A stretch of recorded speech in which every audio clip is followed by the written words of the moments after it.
Hello guys, good morning. Ito yung pamangkin ko, magtatanim siya ng mga prutas. Ito ay bayabas. Itatanim daw niya. Binunot niya kahapon. Tapos ngayon lang itatanim. Ewan ko kung mabubuhay ba to. Galing pa to ng ibang bansa. In order lang para itanim dito sa Pilipinas.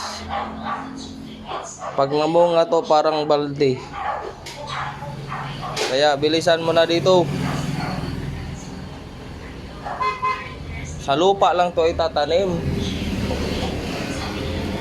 Bakit dyan mo ba itatanim?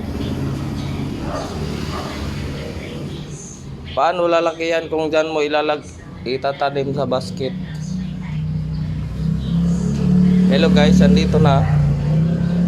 Lalabas na ako guys kasi yung nga